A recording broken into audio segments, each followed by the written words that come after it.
We now move on to the 10-minute rule motion, freedom of expression, and I come to Nick Timothy. Thank you. Madam Deputy Speaker, I do not believe that Muhammad was a prophet sent by God. I do not accept the instructions he said he received from the Archangel Gabriel. I do not accept that the sunnah, or body of Islamic laws, has any relevance to me. I respect the religious beliefs of others, but I do not mind if Muhammad is satirised, criticised, or mocked.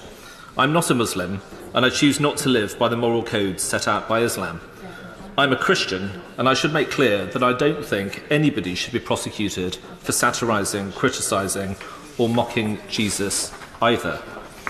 England and Wales abolished blasphemy laws in 2008, and Scotland abolished them in 2021.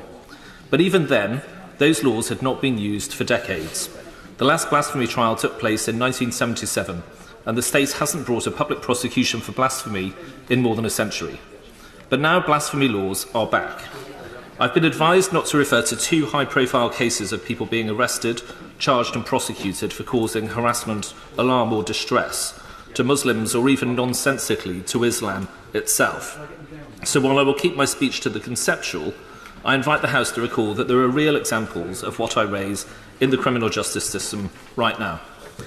The issue is the way sections 4 and 5 of the Public Order Act 1986 are being used, far beyond the intent of Parliament, to police what we can and cannot say about Islam. This is the very essence of the two-tier policing row we have seen recently. Rough justice for those belonging to identity groups that play by the rules, and freedom from justice for those belonging to groups willing to take to the streets and threaten violence. This is the logic of using the Public Order Act to prohibit us from saying what we like about a religion.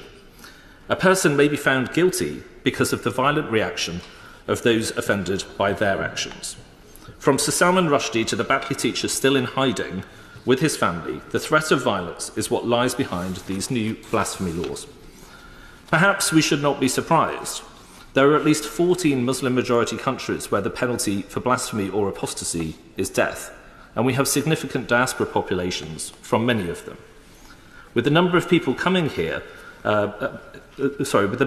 here who came from these countries growing, and the increasing assertiveness of organised political Islam in Britain, this is a problem that seems likely to only get more severe. But the answer is not to surrender to the mob. It is to hold the line, and that is why today I bring forward this bill. In doing so, this bill would restore free speech as it applies to religion in England and Wales. It would stop the police, prosecutors and judges from